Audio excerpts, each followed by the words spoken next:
David fut seul, sans aucune aide, en proie à la haine, pourchassé, ne sachant où aller. C'est ainsi qu'il se rendit chez le sacrificateur Ahimelech, à qui il mentit, quant au motif réel de sa présence. Il est alors dans une situation intérieure angoissée. C'est ainsi qu'il demanda à Ahimelech s'il ne disposait pas d'une balance ou d'une épée. Sa demande exprimait son désarroi intérieur. Et bien que l'éphod fût en vue, placé devant l'épée, ce fut néanmoins l'arme qui fut l'objet de son choix. Et muni de cette arme, il alla vers Akish, roi de Gath. Mais Dieu ne permit pas qu'il y reste. Désormais, il était bien seul. Sa fuite le fit aboutir à la caverne d'Adoulam, lieu de convergence des voies de Dieu, où, contraint par le cours des situations, il dut s'y réfugier. David était seul, abandonné, sans secours possible, avec la charge et la responsabilité de 400 hommes, eux-mêmes très éprouvés. Mais cette situation faisait partie du plan divin et était nécessaire pour la formation de cet homme duquel Dieu avait révélé à Samuel qu'il était un homme selon son cœur, qui accomplirait toutes ses volontés.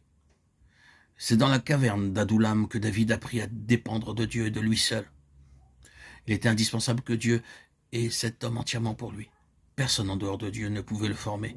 Et David n'avait à cette époque aucune compréhension quant au dessein de Dieu le concernant, sinon qu'il avait été oint comme roi.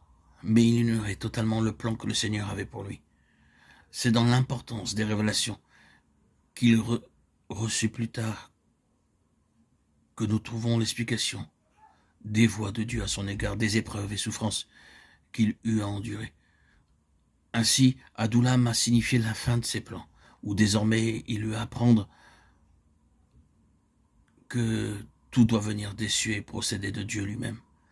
Cette expérience doit aussi devenir la nôtre, car il doit y avoir un jour dans notre vie où, désemparés, sans aucune aide, nous voyons que jusqu'alors ce sont nos plans et nos envies que nous avons accomplis. Dieu nous laissera agir et permettra que nous allions d'échec en échec et se tiendra en dehors de nos plans. Et il ne donnera jamais ses ressources.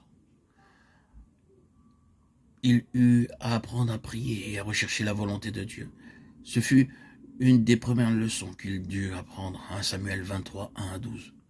Le rapport qui lui fut fait concernant l'attaque de Keïla par les Philistins aurait auparavant déclenché une rapide intervention de sa part.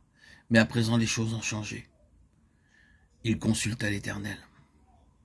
1 Samuel 23, 2. Il commença à prier pour s'assurer s'il devait aller combattre et s'il serait vainqueur.